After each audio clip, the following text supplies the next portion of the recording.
And I know Shay is backstage already doing this, trying to get me to stop talking. So without taking additional time, ladies and gentlemen, would you please join me in providing a warm welcome for my friend and your friend, Shay Assad. Thank you very much.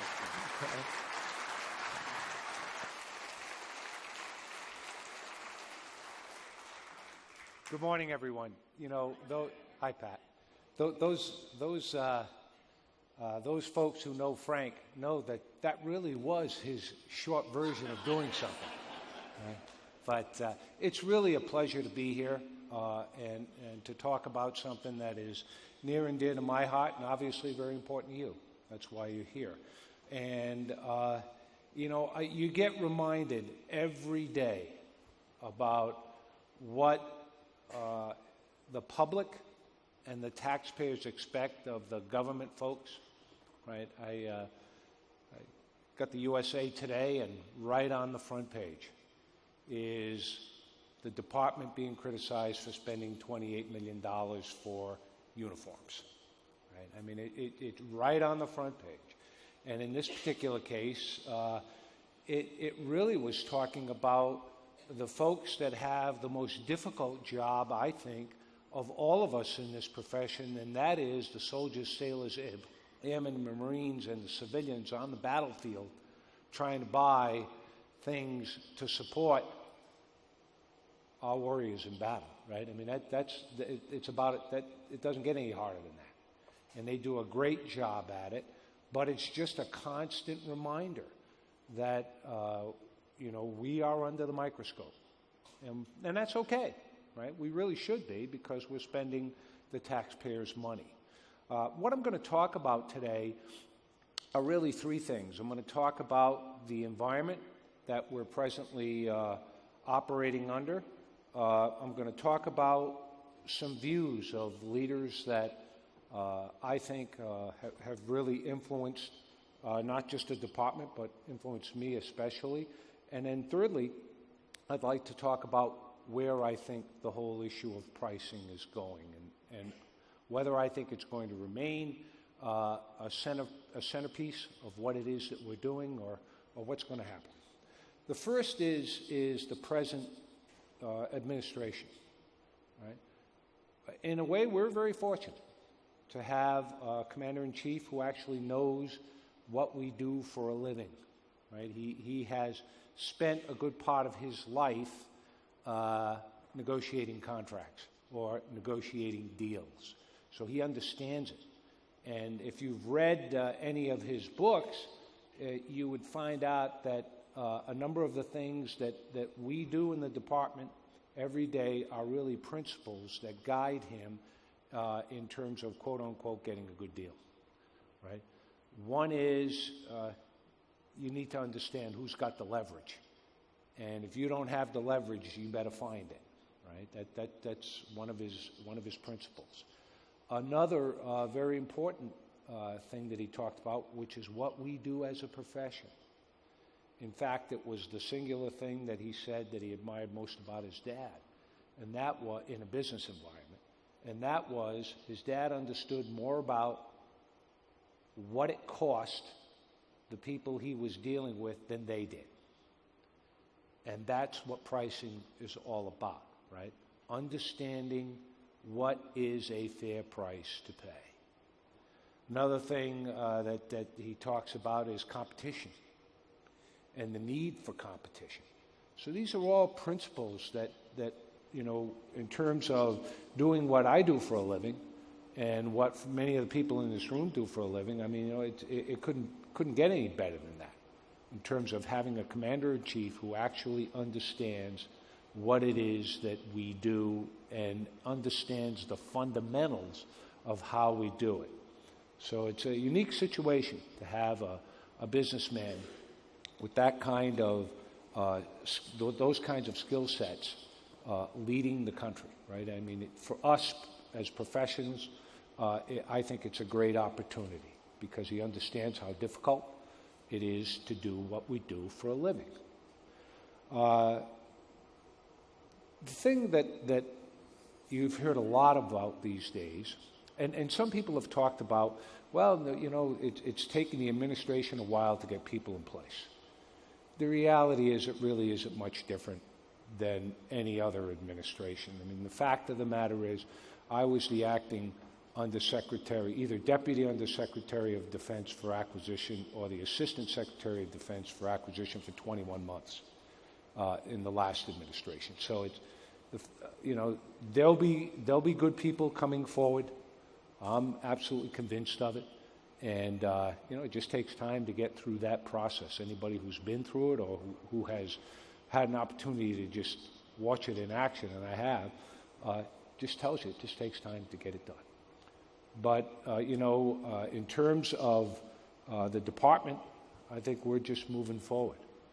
I think the Secretary said to those who are in acting positions, if you're in acting position, act, right? And I've had the pleasure of not only knowing Secretary Mattis, but I worked with him when I was serving with the Marine Corps. And so he's a great American, and we are very fortunate to have him now as our leader. In terms of the acquisition system, we're hearing a lot of talk about acquisition reform, right? And in fact, you know, we just get a lot of, the reality of life is that we've been overwhelmed by the amount of legislation and rules and regulations that have put into play. You're going to hear from the 809 panel, and I think they're doing great work to try and ferret out what really is important and fundamental to successful acquisition, and try to suggest that, hey, wait a minute, if this stuff really isn't focused on getting the mission done, do we really need it? So I, for one, am looking forward to what will come out of that. A good friend, Dee Lee, is really the chairman of that commission, and she's a former director of defense procurement prior to when I took over. And you know, we're very blessed to have Dee having agreed to take that job on. It's not an easy one. And she's got a great commission, and you'll hear from some of those folks.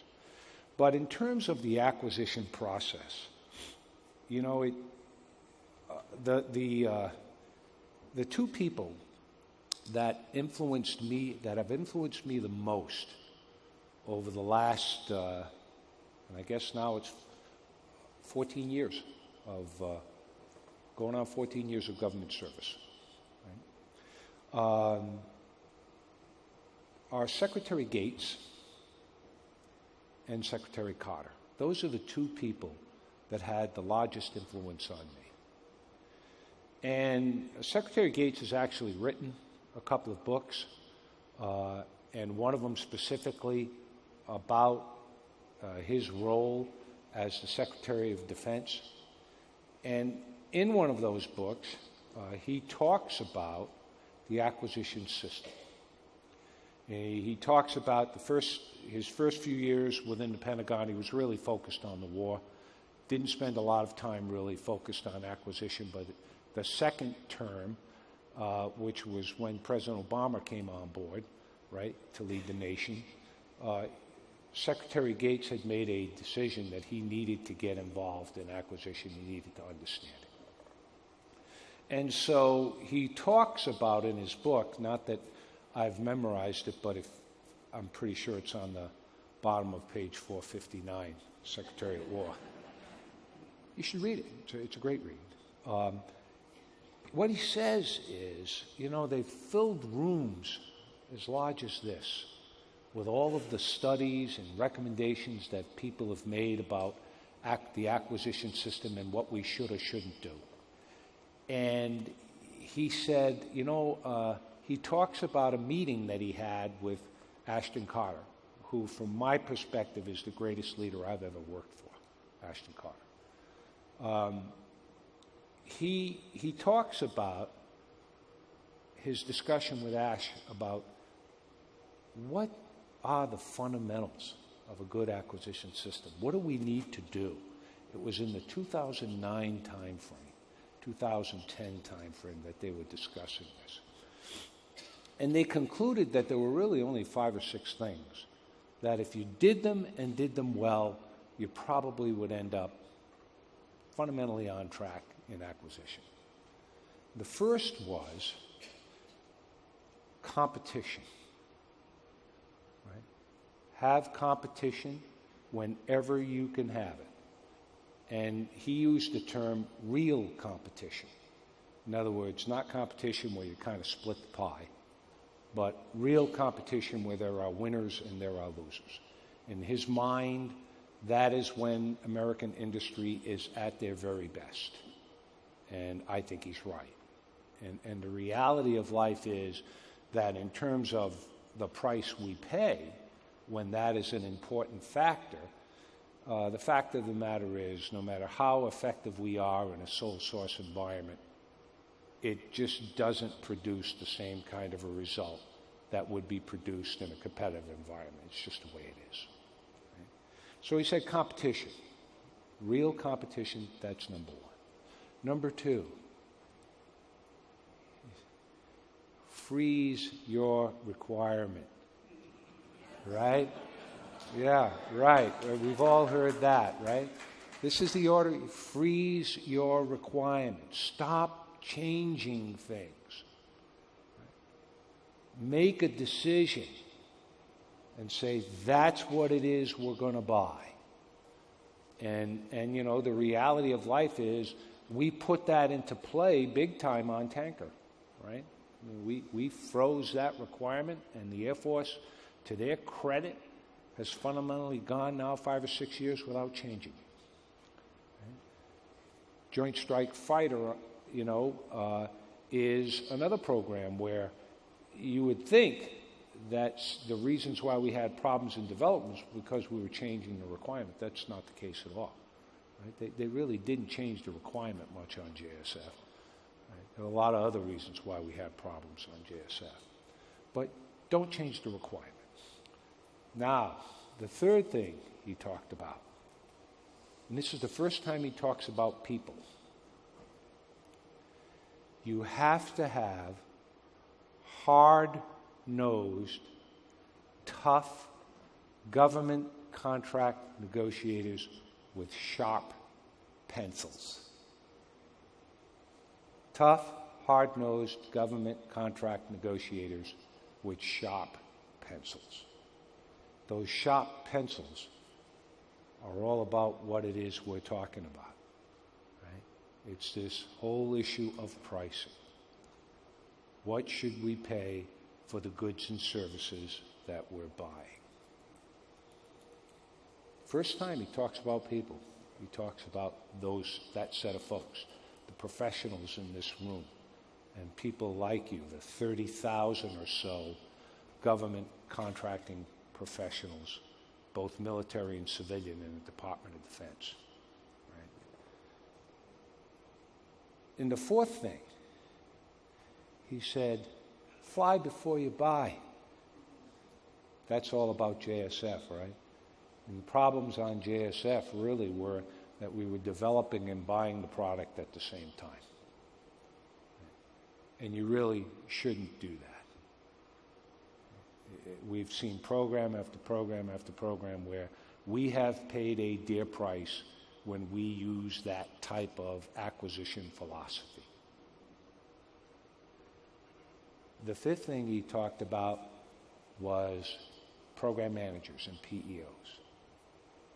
He said, you got to have good, tough program managers and PEOs who are both rewarded and held accountable for their performance. And that was kind of about it. Pretty simple. And I think that, frankly, if we held to those principles on our major programs, we'd be just fine. We really would. Right? It's tough to do. One of the challenges that we have, as many of you in this room know, especially if you're a government person, employee, is the pressure to obligate money. Right? The pressure to obligate money is probably the largest single inhibitor to getting a good deal. and it is an issue. Right? And what we're telling the people in the Department of Defense is we want them to use deliberative speed. We want folks to get things done quickly, but they need to do their work, the kinds of things that you do as professionals. And what is important about a conference like this is working collaboratively between industry and government to determine how we get that analysis done in a more efficient way. Not that we don't do it, we have to do it. But, you know, the nice thing about our profession, and I say this candidly, I think in terms of my own personal experience, I mean, in order to be good at what we do, you need to know how to add, subtract, multiply, and divide. Right? I mean, if you can do those four things, you can do pretty well. Right? I mean, you really can. I've heard a lot of discussion about where we're trying to push our folks is oftentimes I hear people, well-intended people, saying, well, I did a Monte Carlo simulation. And, you know, I tried to figure out what it was that we did. And I remind them, you know, when I was on the other side of the table, and I can say this with great credibility, because I sat in that room for a number of years, over 10, in terms of when we were making decisions about the principal decisions the company was going to make. No one ever talked about a Monte Carlo simulation. Right? What they talked about was risk and common sense. Right? Use your common sense in doing what we do. Break it down to the smallest elements so you understand it. I'll give you an example. I had a group of folks. One of the things that I do for a living is I look at all of the procurements over $500 million. Right? If it's over $500 million, before the team goes in to negotiate and after they come out of a negotiation, we sit down and we talk about what it is that they're going to do and then what actually happened. And a team came in, and there was a huge discussion about EFDs, estimating factors, right? And CERs, some people call them cost estimating relationships. I say that the cost, when people use cost estimating relationships, the reality is there's no relationship to anything, right? It's just a number. But that's exactly the discussion we had, right? One of the and by the way, this team was very competent. They were very capable folks. They were not. This was not a group of dummies. This was a really good team. And so they're talking about realization factors. They said, well, we looked at the actuals, and the realization factor was 5.22. And then we had DCAA check the support to touch ratio, and that cost estimating relationship was 4.5. And I said, well, do you know what that means? What does that mean? I said, this is what it really means. A standard hour is not perfection, right? Some people have the misconception that when a company is talking about terms of manufacturing, that a standard hour means it's perfect. Person couldn't make any mistakes, didn't take any breaks, didn't do any of that. That's not true. It includes all of that stuff, right? It's just a normal person, if doing their job properly, should be able to accomplish this work in one standard hour. So I said, so think about what it is that you just looked at. The company said their realization was 5.22. That meant that it took that company, instead of one person doing a function in an hour, it took 5 people, 5.22 people, to do what one person should be able to do. And then the support factor of 4.5 said there were 23.5 people watching the 5 people that only one person should be able to do. I said, that's how you have to address this.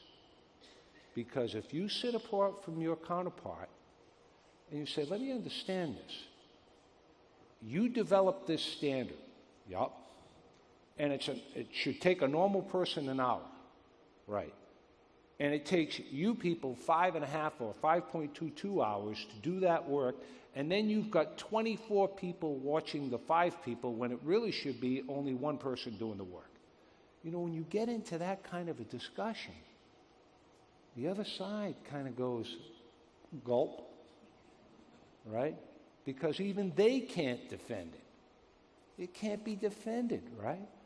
But if you're simply in this world of CERs and, well, the factor was 5.22 and I had DCAA look at the factor or DCMA and they said that's what it was and this is what the actual is.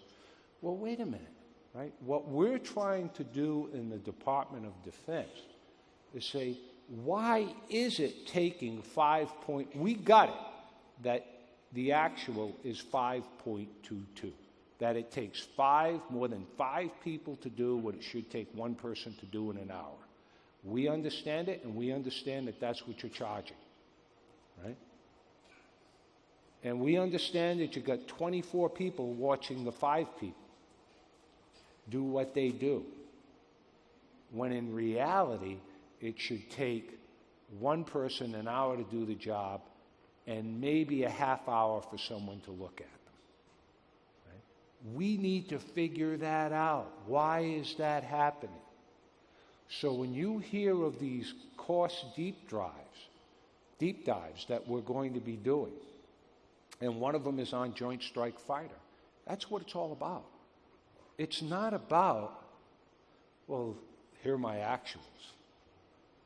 It's about why are the actuals what they are? And is that reasonable? And how does that compare to what other companies do? Right? Why? And so where we're going is down that path. And so if you're an industrial government negotiator, you've got to be ready for that kind of a discussion coming at you, because it's coming, if it isn't already there. Right?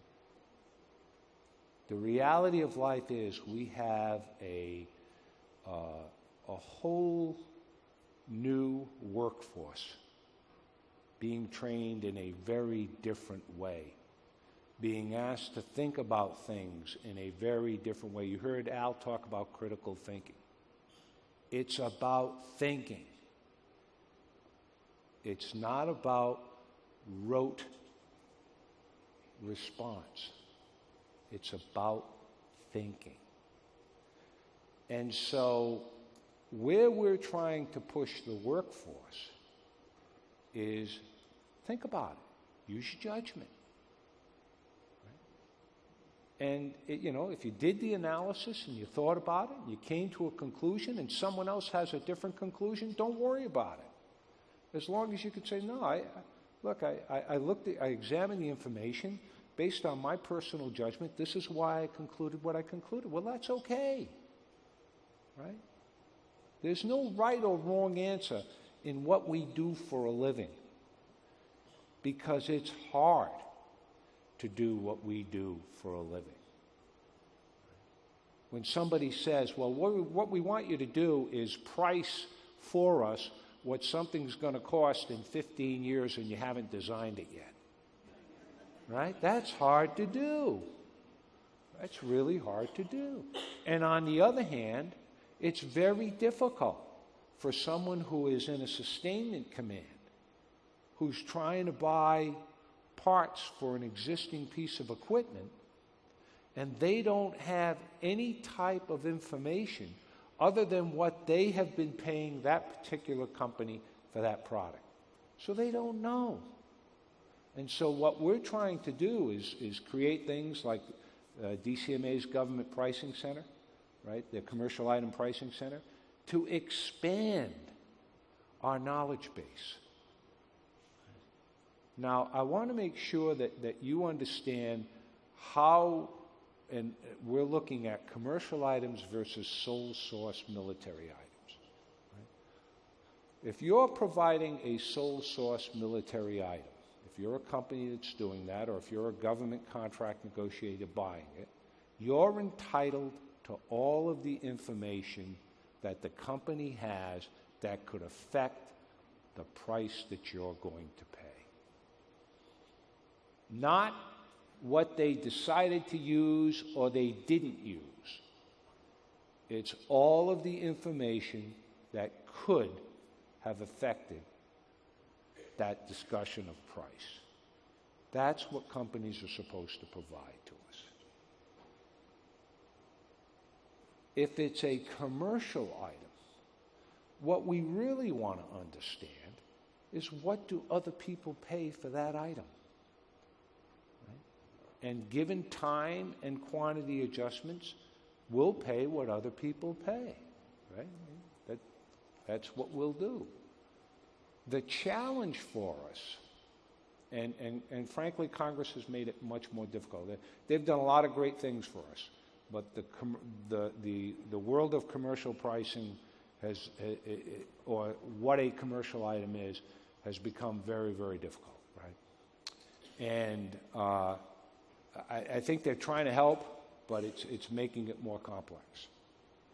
And the idea is very simple. If you have a commercial item, just tell us what you charge other people to do it. The challenge is when somebody has an item they're claiming is commercial and they haven't sold it to anybody, right? That's where we run into a problem. And that's where the companies who have those products need to use their ingenuity and say, well, I got it that I haven't sold you this particular product, but here's another product that I sell, has similar functions, or it is similar in physical characteristic. This is what I charge people for that product, and here are the differences between your product and that product, and this is why I think you should pay it. Right? And what we want our folks to do is the standard that we're using, that we're telling our folks we want them to use, and we just put the commercial item handbook out for comment, right? We just did that. The standard that we're using is the reasonableness standard. Because I'm okay with a government professional who said, I examined the information, and in my judgment, I thought it was reasonable to pay this, and here's why. Okay, that's fine. We don't need to know what it cost. Right? Now, there are folks in industry that would want you to believe that the companies who are in the commercial world don't care what it costs when they're buying a commercial item. That's just not true. Right? That's just not true. I'll give you an example. I was at one of the big five, one of the largest companies that we do business with, their supply chain management conference. They asked me to speak there, and I did.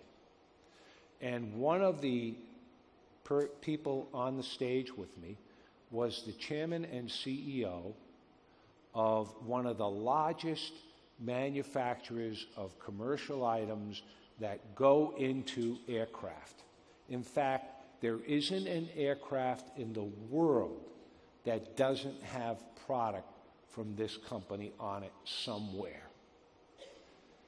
And he had become the chairman and CEO. He was an executive VP at another one of the largest commercial companies in the world. So this guy talked with some credibility.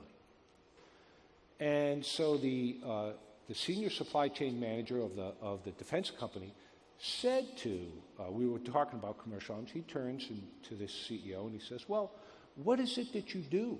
How do you determine what you should pay for a commercial item that you haven't bought before or that hasn't been sold to anybody? And I wish we had wish it could have been here because then it'd be on tape. But what the CEO said was, oh, we have a process we call should be cost. And I looked at him. He says, yeah, it's simple. You know, we look at the commercial item, we try to break it down into its lowest components, we try to figure out what the material should cost, we try to figure out what it should cost to actually assemble and put that item together. Then we try to figure out what a reasonable amount of overhead is that we should pay and a reasonable amount of profit, and that's all we're going to pay. Sounds a lot like should cost, doesn't it? And so, you know, there is a misnomer out there that somehow commercial companies just wake up one day and somebody walks in and says, well, my price is $35. And they say, gee, you sure it's not $39? I'm willing to pay a little more. You know, no, it's a very tough environment in commercial businesses, right? They play for keeps. I can tell you the toughest negotiations I was ever involved in was on the industrial side of the street. And it wasn't because the government folks weren't difficult or tough. It was just because it's the way it was.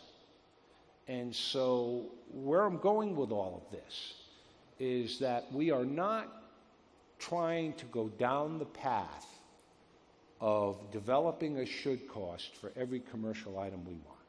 We would much prefer to pay what other folks pay for that item or to pay a price based on some similarity.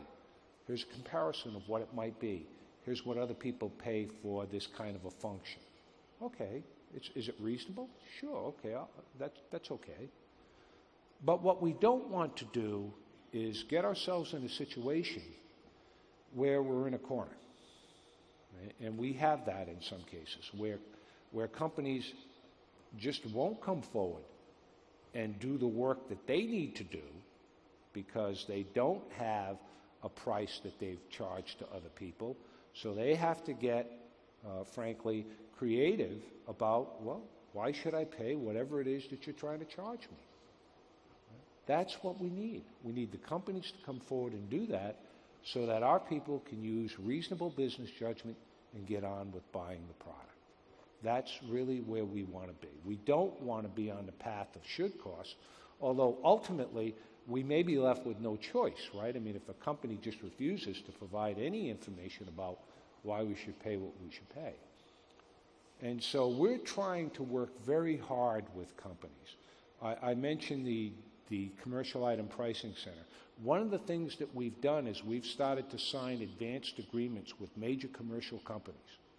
And what those advanced agreements are saying is the company and the government are coming to an agreement. This is the kind of information we'll provide you, being the company. And we on the government side are saying, if you provide that kind of information, we won't ask for anything else. Right? And so that we're trying to establish a battle rhythm because the companies have a legitimate complaint.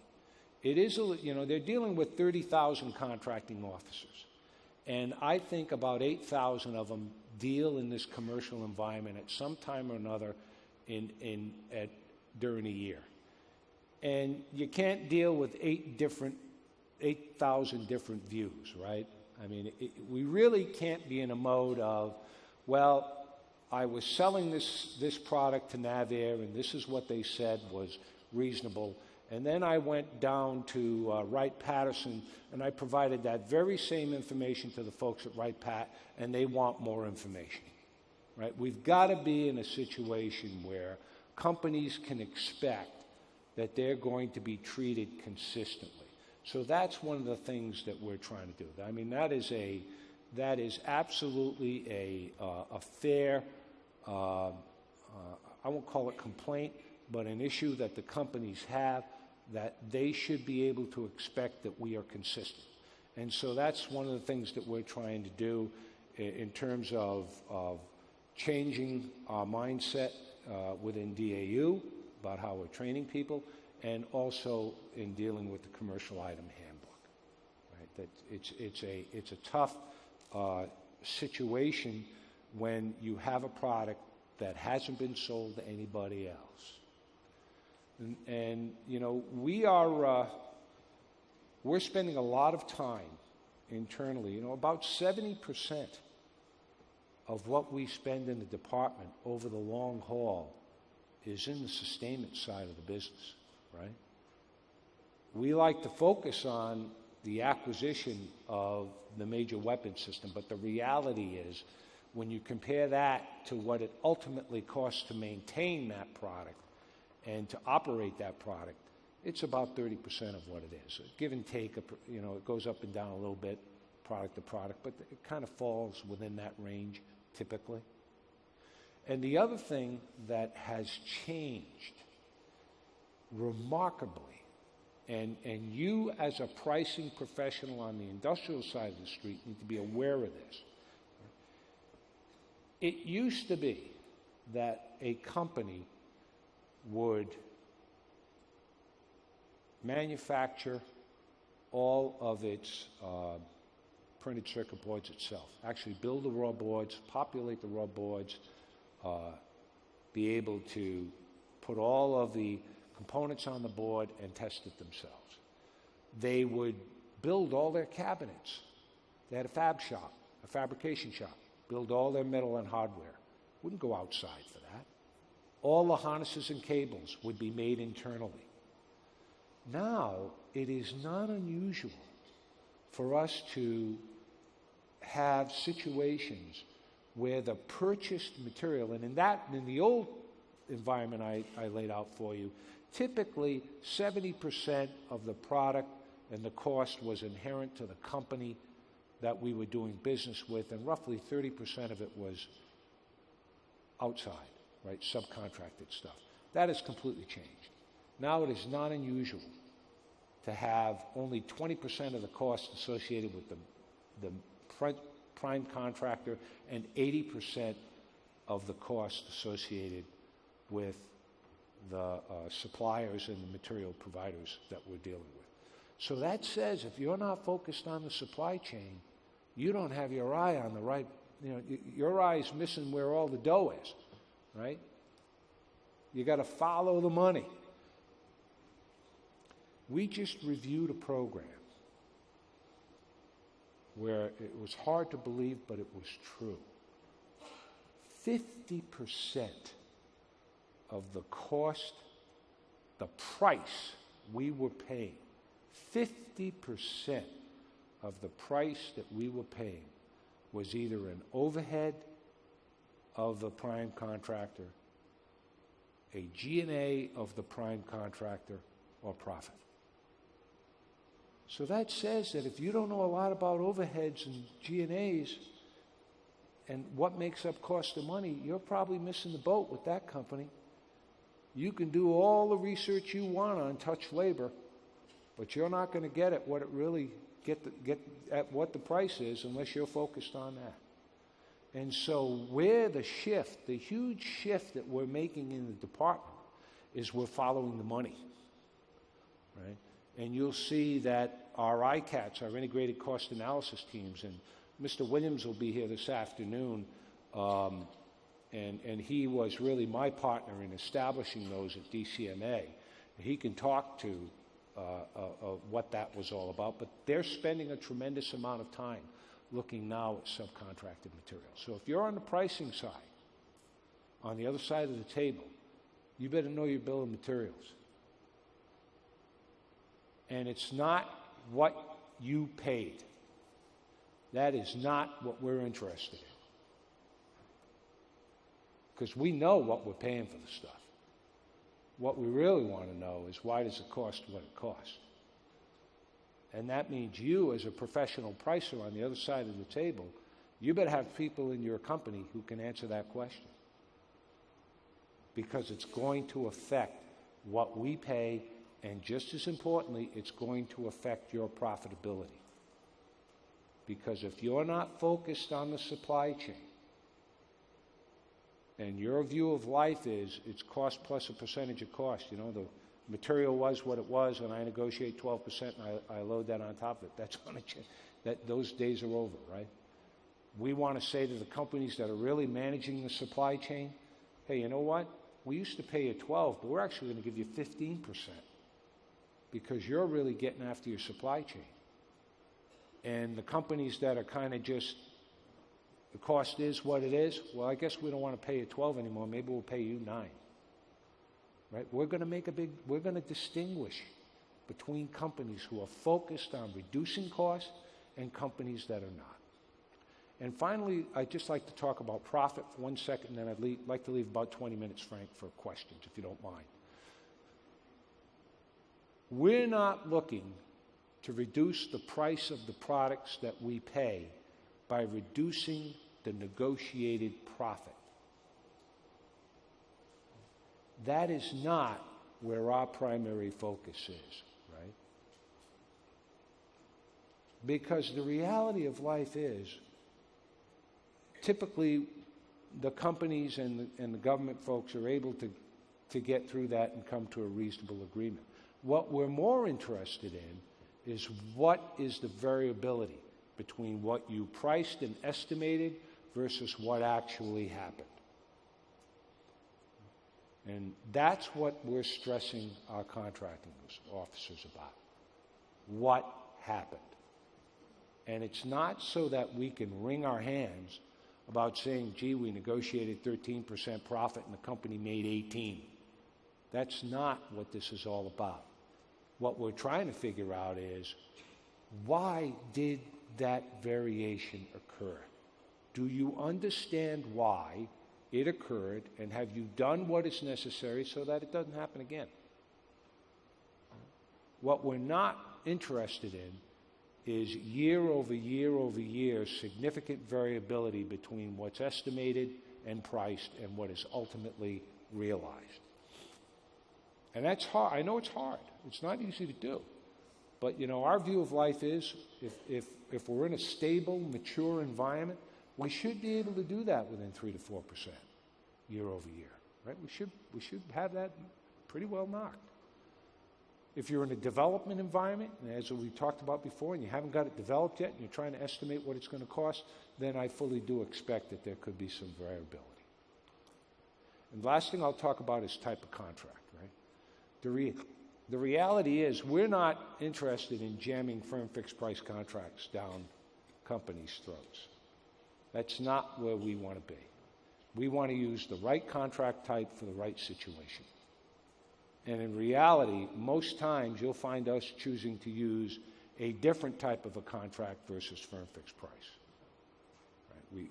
Because of the uncertainty of outcome that either has happened historically, or it's just we're both looking at the cost statement and say, gee, do we really feel good about where this thing's going to end up? I don't know where Frank is, but if I'm ready to take questions, if you've got any, because I'd like this to be, I'd like to address the things that you believe are important, and I would like to ensure that you make sure that I've addressed what is important to you. Okay. Shay, I would like to just start out, and this is a topic that I've heard you address many times, and that is a focus on increasing profits while driving down costs. Would you kind of highlight how you see the difference between the two and why it's important that you're not fighting profit, you're trying to reduce costs? Yeah, you know, I get a lot of this from the investment analysts, because they look at the companies we're doing business with and they say, gee, you know, if you're supposed to be really fighting for the taxpayers, look at the profits that these companies are making. They're at all-time high. And I said, but that's not what we're focused on. We're focused on what we pay. And the guidance that we're giving our folks is very, very simple. You know, and we're trying to keep this very simple and very straightforward. right? What we're saying is, look, if we were paying $100 for something, and the company was making 10% profit when we paid that $100, if we could figure out a way, or they could figure out a way, or we together could figure out a way to pay $90 for that product, and they made 15%, that's okay with us. That's fine with us, right? But when I talk about the supply chain, right? What I'm telling the companies that we're dealing with is, look, I got it that traditionally, this is what the quotes that you got from all of your vendors, and traditionally, you would negotiate roughly, I'll use a number, 6% off of that amount. And you'd expect to get a profit of 12% on now that 94, right? 100 minus the 6. Well, we don't have any problem with the 12% on 94. We don't want to pay 94. In fact, we'll give you 12% of 94 if we can figure out a way to pay 85. Right? We just did that with a major shipbuilder. We saved ourselves $560 million by saying to that shipbuilder, no, we're okay with your profit rate on what you used to do traditionally if you can figure out a way and work with us. And what happened? You'll say, well, how'd you get that $500 million out of there? Well, we had 6 government contract negotiating teams deployed to 90 subcontractors with that company's subcontractor managers. That's how we did it. So it's not the profit rate that we're focused on. Right? That's not, the way the guideline's pretty straightforward. It's going to get you into an area of reasonableness. That's not the issue. And in fact, we're encouraging our contracting officers to increase profit rates if the company is focused on reducing its cost on the instant procurement. Yes, Frank. Shay, at the rate questions are coming in, we're going to have to do more than 20 minutes. Well, I don't want, we'll do whatever you think is reasonable. How's that? Right. Here's a great question. You highlighted the inconsistency that exists among DoD agencies on the amount of cost data needed to determine price. Is this a leadership issue, or a training issue, or both? It's both. Look, this is all about leadership, right? And if the leadership within the different federal agencies is not focused on supporting their contracting officers and their pricing teams in getting the data, it's not going to happen. Right? We've seen it over and over and over again where our folks can talk until they're blue in the face. And, there are, I'm not saying all companies are like this, because we deal with some very professional companies who provide us the information. They truly do want to get the thing negotiated, get on with life, right? But we do meet with some recalcitrants. And, you've got to have leadership within the organization that says, no, this is important. That's why we created this position of Director of Defense Pricing. I mean, that's what happened. Ash Carter had created better buying power, and he wanted to send a message to PEOs and to the companies. Look, what we pay is important. What we pay is important. And I'm encouraged because, the president himself has been very vocal about what we pay is important. Pay attention. Okay. Please tell us your views on LPTA. Okay. Is how low can you go of value to the government contract process? The only time, I've been, I think I've mentioned it's well over 10 years now that I've been within government and at OSD. And I've never advocated the use of LPTA in terms of a major source selection. In fact, I'm only aware of one time where we actually did use LPTA, and I think that was for the Navy's upgrade of their NNCI system. And here's my view of LPTA.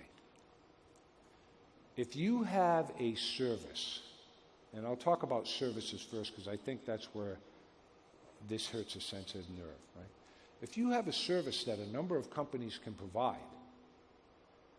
and you pretty much know what you want, and it's well defined, then why would you pay any more than you have to for that particular product, right? You've got a lot of different companies that can do it.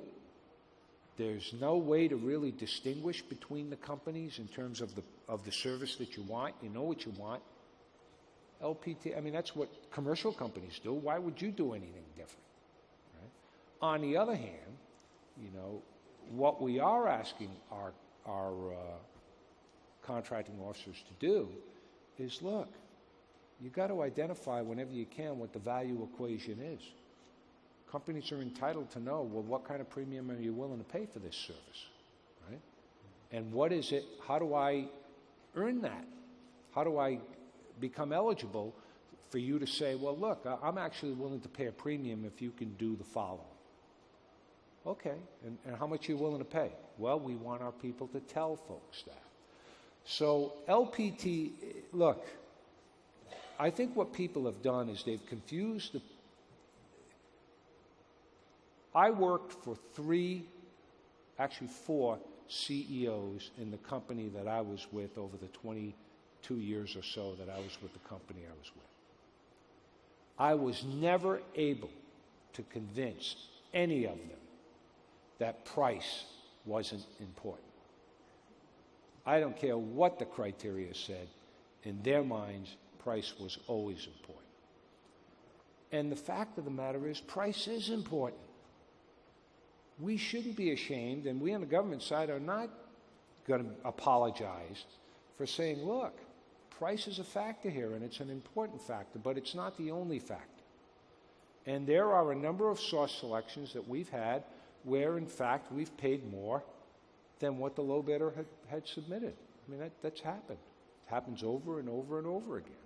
So LPTA makes sense when you have a commodity-type service or a commodity product that a multiplicity of companies can provide, and there's no real distinguishing factors that you can create to say, what am I willing to pay a premium for? At the end of the day, if it's, look, we got 9 companies that can do this work, they're all equally capable of doing it. They're all professional companies. They know what they're doing. They all have decent past performance. Every once in a while, every one of them stubs their toes somewhere. So why would you pay more than you have to? Okay, here's a great one. Some of the main drivers of a prime's overhead and G&A costs are related to the onerous requirements of business system reviews, especially contractor procurement system reviews. Any way to take a more balanced and less onerous approach to contractor procurement system reviews? You know, we would welcome, and we have in the past, and we would welcome now, any suggestions, not just procurement system reviews, any suggestions where we can lighten the burden of the regulatory environment or the oversight environment. But when we do that, you got to show us the money, right? You can't be, no, we're not going to do it, and we say, well, okay, I'll give you an example. We had a major program that habitually complained about earned value management, right? They complained about it, and they complained about it, and they complained about how costly earned value management was. And, you know, I came from a company where we used earned value management on everything above $50,000. So I was struggling with how you measure value if you don't have some kind of a value system within your organization about work that's been accomplished and what's left to go and how long it's going to take you to do it. I mean, that's fundamentally what earned value is. So we took this major program, and one of our assistant secretaries challenged the CEO and said, look, just tell us how many people, what savings we're going to get from eliminating earned value management from this program. Now, the program office that was involved was in the hundreds of people, right? There were hundreds of people in this company's program office, of which they were making the complaint about earned value. And 18 months went by, and we finally got an answer from the company after continually prodding them to give us the information. And what they said was, well, if we eliminate earned value management, then we think we can reduce 2 people out of hundreds. We said, well, look, if it's only 2 people, we'll continue to do it. That's the issue, right? That is the issue with all of this discussion about doing business with the federal government. Show us the money. Show us the money. If the price that we're paying isn't going down, and what have we done? And a lot of times what you hear, and it's reasonable. Well, Terry was our person who followed procurement system reviews, but Terry also does our accounting system reviews, and she also does our time cards. So the reality is that nothing, Terry's still there.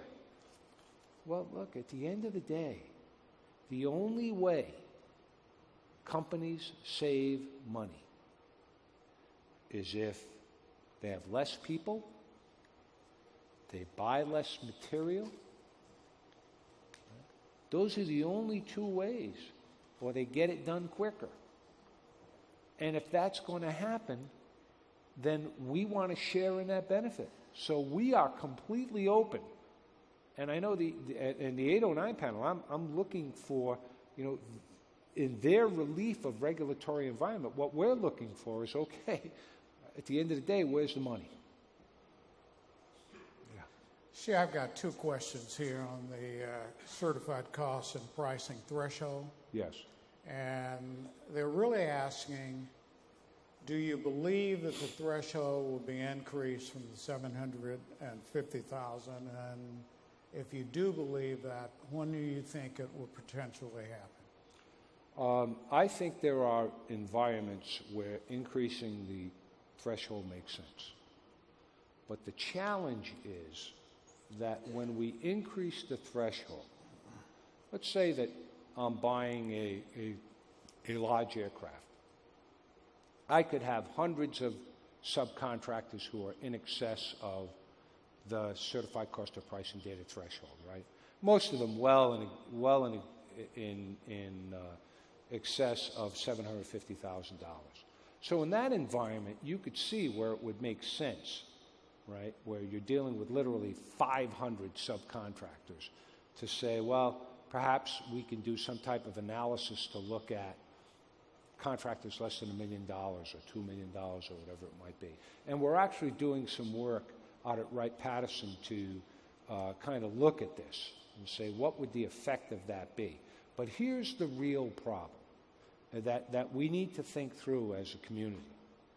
How about that person who's at DGSC Columbus, who is buying that part that cost $900,000? Now he or she gets nothing. Well, how does she? And who are the people who are often the most criticized? It's the person who's at the end of the spear, right?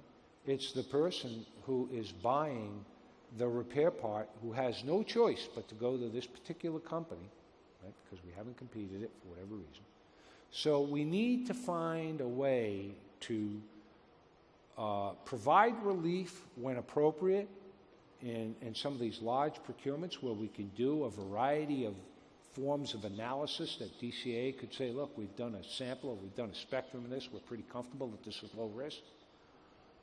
But we have to also, say, well, look, let's not go after Mary, who was at, SPCC Mechanicsburg because she bought some part that somebody's now claiming should have cost, $1,000, and she paid $35,000 for it because we gave her no information, and I'm talking about something over the threshold, right? So I want to make sure that the people that, we've got 30,000 contracting officers here. We've got to look at the entire spectrum of what we're doing. So this needs to be thoughtful. It shouldn't just be a blanket because if that blanket's provided, then we need to be able to provide relief to all those people that are going to be trying to buy that stuff. Shay, we're starting to run out of time, but I really do want you to answer this question. Okay. Person asks, in your tenure as the director of pricing, what are your two proudest accomplishments in pricing? I think the most significant accomplishment has been when a team of government folks actually gets it. Right? When they realize this works, I can do this, I will be supported, they have my back, I did something with my team that we never thought we could accomplish. And I'll give you an example of at least 12 teams, because we just did this. We looked at what we expected to save on 12 major programs. And we looked at what we actually are going to pay, either through a firm fixed price or the ceiling of an FPI contract on those programs. And the savings is in excess of $10 billion just on those 12 programs. That's a lot of money, right? And so my biggest, why I'm doing what I do is so that I sit across from a GS-12. The thing about doing what we do for a living, I can tell you that the two people, I told you that the two leaders that had the biggest influence on me, right? That was Ashton Carter and Secretary Gates, right? From leaders, from vision and doing the things that leaders do. But the two people that had the largest impact on me as a professional was a GS-12 from DCMA named Jack Tweedy. He was an industrial engineer in pricing. And a PCO named Bob Boardman, who at that time was a GS-14. He was my branch chief because he took the time to mentor me. So what really is our largest accomplishment, Franks, are all about people. At the end of the day, this is all about people. You got that when you were with the government. I know that that's the case. Right? I've told every leader, I did say this to Secretary Gates, that if he invested in us, which he did, that the savings that he would see as a result of that would be enormous, and they have been. Okay, we're over, but I'm going to give you two more questions. Conference, have to forgive me. You've stated in the past that these events are important to both industry and government. Why? What two outcomes would you hope to see and achieve from events like this? And the last question, I promise, in spite of those I haven't gotten to. Last year you answered questions afterwards. Would appreciate it if you'd do that again this year. We'll get these to you. Okay. In addition to the question on this event, do you have high expectations for the White Sox this year? The Red Sox. Well, they said White Sox. No, I don't have high expectations for your White Sox. The Cubbies, maybe. Let me just say that, now you got me off my track of thought. Just say this. Oh, Your expectations for look, we're all professionals. We sit on both sides of the table. The companies that are here, they've got a job to do. They're here to support their companies. They get paid by their companies, right?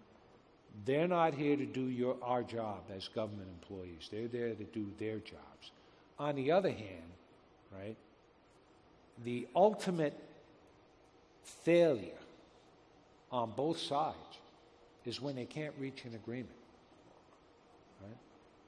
And I can tell you that the only reason, when I was on the other side of the table, besides someone doing something illegal or immoral, that I would fire somebody for, was if I truly believed the government couldn't trust them. Right? And it's hard sometimes, because you're working for a company and you know that when I give them this information, they're going to slam me. It's the way it is, right? It's the way it is on both sides. And I will tell you, if you establish a meaningful and trusting relationship with the people you will deal with, you, more times than not, will get the benefit of the doubt, because you deserve to get the benefit of the doubt. On the other hand, if you're dealing with a government employee and they don't trust you, it's hell to pay. I mean, it's really not. You don't want to be there. So what this should do, what you should try to do here, look, this is not about being friends, right? You've got the friends you've got, and in fact, there are some government employees who are friends of folks who work in industry. But that's not what this collaboration is all about. This is about professionals exchanging ideas so that the job that you're doing on behalf of your company and the job that we're doing on behalf of the government can be done efficiently and effectively. Right? From our side of the street, we want to believe that we're paying a fair price. Right? That's what we want to do. That's what our obligation is to our taxpayers. From your side of the street, you need to be open, candid, and I call it open kimono. The data is what it is. And then the skill of a pricer or a government negotiator or an industrial negotiator is to use that data and make the variety of arguments that can be made to establish whatever position your company has taken or whatever position the government has taken. And finally, what we're telling our government folks,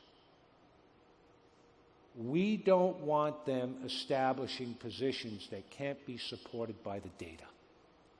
We don't want to waste companies' time or our own time talking about positions that aren't established in information and data. Right? So this conference is all about finding ways to be more effective, efficient in working with each other as professionals. Right? There's an arm's length. That's the way it is. And it should be that way, right? It should be that way. I mean, we've got, at the end of the day, each taxpayer, and we are all taxpayers, they want to know that the industry that is providing goods and services are on the up and up, and the professionals that are on the government side are competent and capable and trying to do the best job they can. And let me just finally say this. Look, for the folks who are in companies that are providing goods and services to us, the companies have done a terrific job of providing to our warriors the most effective and capable equipment in the world. I mean, there's no doubt about it. We have a tremendous advantage most of the time. And that advantage is because of American and our government, our partners in many countries who are friends and allies of the United States, right? That's why we have the capability we have. negotiations and pricing can be very tough, very difficult.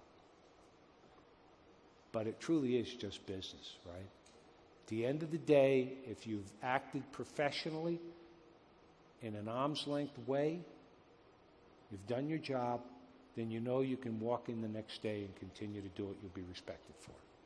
So, look, the reason why I enjoy coming out here is because I salute the effort to try to bring together both government and industry to talk about what is one of the most important things in the department. And I talked about the future. What we pay for the goods and services we buy is going to be important. Make no mistake about it, right? I mean, we've got a tremendous desire. We have an incredible need to increase the buying power of the Department of Defense even more than we have because of the needs that we have. If you've listened to any of the testimony of Secretary Mattis, he's identifying those needs. Right? It takes money to do that. And there's only so much money the federal government has. And so we need to stretch it as far as we possibly can while ensuring, and I think we've done a pretty good job of this, while ensuring that we have a healthy industry. Right? We're not interested in bringing companies to their knees. What we're interested in doing is paying fair and reasonable prices, having a financially healthy industrial base. So enjoy the conference. Get to meet people you haven't met before. You know, you tend to go to these things and only talk to the people that you came with most of the time. So try to get to know somebody you don't know, especially if you're an industrial person and you're dealing with a government first, because chances are your paths are going to cross somewhere. So I'd like to thank you very much for giving me the opportunity to be here, Frank. Thank you. And I wish you all the best of luck. Good luck. Would everybody please give Shay a warm thank you. Shay, thanks so much for coming. We appreciate you.